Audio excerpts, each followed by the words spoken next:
Hier soir, une conférence incroyable, électrisée. Ce matin, c'est l'effondrement. Tu rêves d'organiser ton propre événement, mais la peur te bloque. Quelles sont ces peurs qui t'empêchent de foncer ? Allez, on en discute. Bienvenue sur le podcast Les coulisses du speaker, avec Sandrine Apérin, pour une parole authentique et audacieuse. Prendre la parole en public n'a jamais été aussi important qu'aujourd'hui. Et pourtant, tu te sens mal à l'aise. Tu stresses avant une présentation ou un rendez-vous. Tu observes parfois des signes de baisse d'attention de tes interlocuteurs, ou tout simplement tu souhaites te perfectionner dans un domaine que tu maîtrises déjà. Ce podcast est fait pour te donner les astuces qui feront vibrer ton message afin d'impacter le monde et donner de la confiance à tes clients. Rien que par ta présence et tes mots. Tu y trouveras les clés pour garder ta belle authenticité, développer ton enthousiasme et enfin, réussir à délivrer ton message. Si tu es prêt à passer à l'action, rejoins cette belle communauté. Bonjour à toi, cher auditeur, je suis super contente de t'accueillir dans cet épisode. Révèle tes peurs inconscientes et ose vivre ton rêve. T'as envie d'arrêter de procrastiner, t'en peux plus, de ne pas oser, de ne pas faire, d'envier les autres, de tourner en rond. Tu as envie de comprendre ce qui bloque dans ton cerveau et t'empêche d'être la belle personne que tu es, celle qui a ce message à délivrer. Allez, écoute cette belle histoire, cela t'aidera à avancer. Je te raconte l'histoire de Véro, petit nom d'emprunt d'une de mes clientes. En fait, quand elle est arrivée pour se faire accompagner, elle m'a avoué ses peurs qui étaient très profondes, son envie pourtant de délivrer un message, son envie de développer son activité. Elle venait de démarrer et elle sentait bien que même quand elle était en one-to-one, c'était compliqué, qu'il y avait quelque chose qui la bloquait, quelque chose qui l'empêchait d'avancer. Alors j'ai commencé par travailler sur ses forces pour qu'elle prenne confiance, qu'elle développe son estime d'elle. Et là, petit à petit, il y a des choses qui ont commencé à se débloquer, mais ce n'était pas suffisant.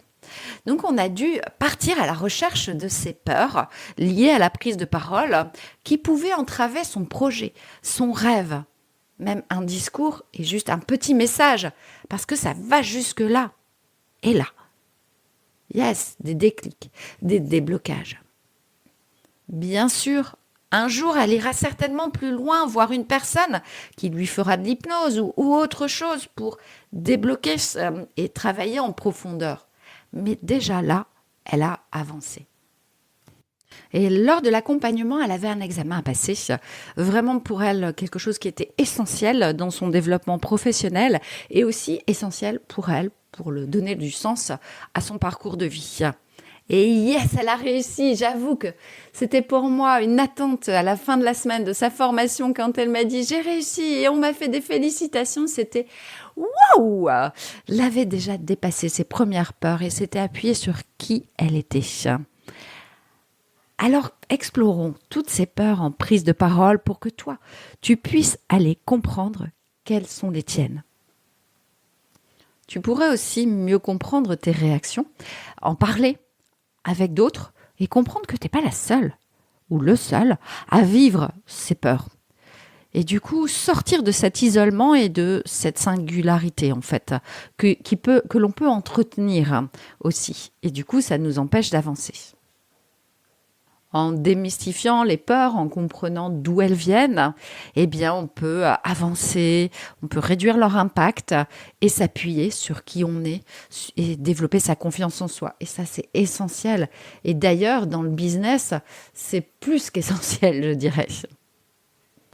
Voici les principales peurs que l'on rencontre en prise de parole en public. Alors, on a la peur de l'échec. Cette peur en France, elle est très courante puisque on a toute notre histoire d'élèves, d'étudiants, où faire des erreurs n'est pas toujours bien vu, c'est mis en rouge, ça n'a pas été mis comme « waouh, bravo par rapport à ce que tu étais avant, t'as fait des sacrées avancées », on va plutôt toujours aller mettre en avant cette erreur que tu as faite, non, tout ce que tu as réussi. Et du coup, ces expériences vont exacerber cette peur de l'échec. Il y a quelques expériences aussi de prise de parole, notamment pour la lecture, où les personnes ont été moquées parce qu'elles n'arrivaient pas à parler correctement, parce qu'elles n'arrivaient pas à avoir une intonation, parce qu'elles n'arrivaient pas à juste exprimer 3 mots en fait. Et du coup, waouh, les rires, les sarcasmes dans la salle font que ça y est, un échec qui reste ancré dans les mémoires et empêche d'avancer. Échouer aussi, ça peut être lié à un perfectionnisme toxique. Donc, c'est des standards irréalistes, puisque personne n'est parfait dans la société. Je n'en connais personne. Je suis aussi une championne du perfectionnisme. Et du coup, ces personnes-là se critiquent très, très sévèrement pour toutes les erreurs qu'elles ont perçues. Et du coup, c'est un biais où on va trouver la confirmation de toutes nos erreurs parce qu'on a des attentes très difficiles et des attentes négatives qui vont renforcer la peur de l'échec. Alors, sors de cette peur de l'échec et ose expérimenter et ose échouer, transformer en réussite. D'ailleurs, c'est la vision optimiste, un autre sujet qui me passionne. Eh bien, en opposé à la peur de l'échec, je rencontre souvent la peur de la réussite. Et oui, on peut avoir peur de ça, c'est clair. Parce que du coup, comment va me percevoir mon entourage ? Est-ce que mon entourage va toujours m'aimer ? Est-ce que je vais vivre des jalousies ou alors des attentes accrues par rapport à moi ? Ah là là là là, est-ce que si je réussis, la deuxième fois, je vais réussir encore de la même façon ? Est-ce que comment je vais être perçue si je me plante à ce moment-là ? Voilà, plein de croyances, plein de questionnements qui viennent en tête et comment je vais vivre. Et si je gagne plus d'argent grâce à cette réussite, est-ce que mes amis vont me percevoir de la même façon ? Est-ce que je vais être rejetée ? Oh, cette peur du rejet, du coup, elle revient très très vite. Et du coup, cela fait une dissonance par rapport à qui on est et les résultats, parce que je ne serai plus identifiée dans un groupe et je pourrais être rejetée. Et ce rejet, c'est une vraie peur parce que dans notre cerveau, on a l'impression qu'on va mourir. Une troisième peur qui arrive, c'est la peur du jugement.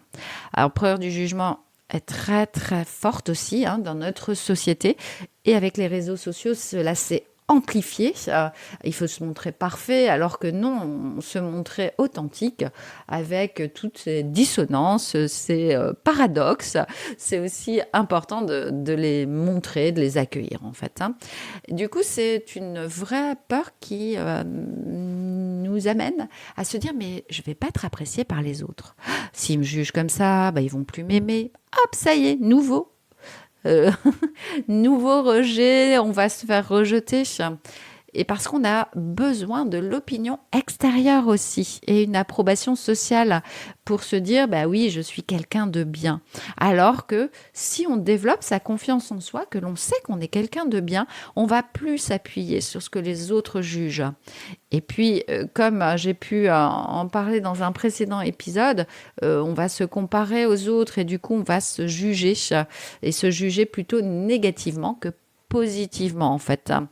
Et du coup, c'est important de ne pas se sentir rejeté si on a un jugement parce que ce jugement, s'il est dit avec bienveillance, donc du coup, ce n'est plus un jugement, c'est juste reproduire les faits et exprimer à l'autre personne et lui dire voilà, ce serait bien que tu t'améliores, c'est juste pour l'aider à s'améliorer, peut devenir une vraie force parce que, ok, j'ai entendu ça, est-ce que c'était juste d'abord se poser cette vraie question et puis après, continuer à avancer. Waouh. Tu te souviens quand tu faisais ces poésies où tout devait être dit mot pour mot. Et si tu loupais un mot, ça y est, un point en moins. Ah, ça y est, c'était l'horreur. Tu ne contrôlais plus ton texte. Tu n'étais plus au top. Ah, eh bien, c'est aussi une peur de parler en public, la peur de perdre le contrôle. C'est le contrôle du discours ou du comportement. Je ne vais pas m'autoriser à être moi. On m'a dit d'être droit, on m'a dit d'être comme ci, on m'a dit d'être comme ça, de ne pas bouger trop les bras, de ne pas faire ceci, de ne pas bouger dans ce sens-là, de ne pas trop bouger à droite, à gauche, machin. Et du coup, peur de ne plus être comme on nous a dit. Et là, du coup, on se perd. On se perd encore plus, on n'est pas bien, on se dit ça y est, je veux absolument maîtriser qui je suis. Et d'ailleurs, les personnes qui ont la maîtrise de soi en force, ça peut être leur problématique quand c'est à l'excès. Et apprendre à garder son discours, à garder ses idées, tout en restant soi, c'est essentiel. Un autre questionnement qui peut arriver. Mais oui, mais si j'ai peur, et si je me mets à suer, et si je me mets à trembler, et si ma voix, elle commence à changer, et si je bouge de trop parce que j'ai peur, parce que je suis anxieux. Et rien que cette peur, avant de monter en public, ça y est, on commence à développer les symptômes. Donc du coup, ça c'est souvent les hypersensibles qui sont reliés à leur propre corps, qui peuvent avoir cette préoccupation parce qu'ils savent que ça peut leur arriver, et notamment, mais si je rougis, qu'est-ce qui va se passer ? Si tu rougis, c'est pas grave, ça montre que tu es un être humain en fait. Et puis si tu sues, on a tous cette problématique-là. Ça montre que tu es un être humain, tu n'es pas parfait. Oui, je suis désolée. Nous ne sommes pas parfaits. Tu n'es pas parfait, je ne suis pas parfaite. Alors, soyons-nous tout en donnant le meilleur de nous-mêmes à ce moment-là. Qu'est-ce que tu en penses ? Alors là, maintenant, je t'ai parlé de 5 peurs les plus courantes en prise de parole en public. Il y en a d'autres. Donc, d'après toi, laquelle vis-tu ? La peur de l'échec, la peur de réussir, la peur du jugement, la peur de perdre le contrôle ou la peur des symptômes physiques de l'anxiété ? Pose-toi la bonne question pour pouvoir avancer. Alors, je vais te dire une chose. Va les identifier, c'est essentiel. Ne fais pas l'autruche, ne mets pas la tête dans la terre et puis faire comme si ça n'existait pas. Plus tu vas les identifier, plus ça va te faire avancer. Et c'est ce qui s'est passé avec Véronique. Elle a avancé, elle a réussi son examen, elle est prête pour lancer un nouvel atelier. Elle est prête aussi aujourd'hui. Elle m'a dit, j'ai envie un jour de faire une conférence. Donc ça y est, elle a dépassé toutes ses envies qu'elle avait avant. Et elle ose dire ses plus grands rêves. Alors et toi ? Tu en es où ? De toute façon, si tu ne le fais pas, comme je vais dire, je te l'ai dit, tu vas procrastiner, rêver un jour meilleur, mais tu ne vas jamais y arriver. L'essentiel, ce qui s'est passé avec Véronique, c'est qu'elle est passée à l'action. C'est qu'elle a fait les exercices. Elle a osé aller explorer ce qui ne fonctionnait pas et ce qui fonctionnait. Elle s'est appuyée sur ses forces. Elle s'est entraînée. Elle a demandé de l'aide. Et toi, que penses-tu ? Dans 15 jours, je t'explique d'où proviennent ces peurs. On va aller un peu plus loin au niveau des racines de celles-ci. Tu te sens différent ? Pas à ta place ? Tu as une singularité ? Eh bien, moi, la mienne, des singularités, c'est d'attirer ces personnalités. Et j'aime apprendre à les connaître, à les découvrir, à m'adapter à qui ils sont, à me renseigner sur leur mode de fonctionnement pour leur donner le meilleur. Alors, si tu as besoin d'en savoir plus, contacte-moi, prends rendez-vous ou simplement abonne-toi à mon podcast, à ma newsletter pour connaître mes actions, me suivre et peut-être venir à un de mes ateliers ou simplement en visio lors d'un de mes ateliers. Allez, je te dis à très très vite, à très bientôt. Et n'oublie pas, like, partage, diffuse ce podcast. Je suis certaine qu'il va pouvoir aider plein de personnes. C'est le retour que j'ai régulièrement. Merci à toi, je t'embrasse et je te dis à bientôt. Merci à toi de m'avoir écouté. Alors si tu as envie de continuer à me suivre, n'hésite pas à t'inscrire à ma newsletter, à t'inscrire à mon podcast, à le diffuser autour de toi parce que ça va certainement aider des personnes. Et puis, si tu as envie de mettre un commentaire, n'hésite pas à même me poser une question. Je n'hésiterai pas à te répondre, c'est vraiment, vraiment important pour moi. Et puis, si tu peux mettre des étoiles, ce sera encore mieux parce que ça va m'aider à le diffuser encore plus. Ici, c'était Sandrine Perrin, j'ai créé les coulisses du speaker pour t'aider à avoir une parole authentique, audacieuse, prise avec plaisir en tant que manager et entrepreneur. Bienvenue dans mon univers.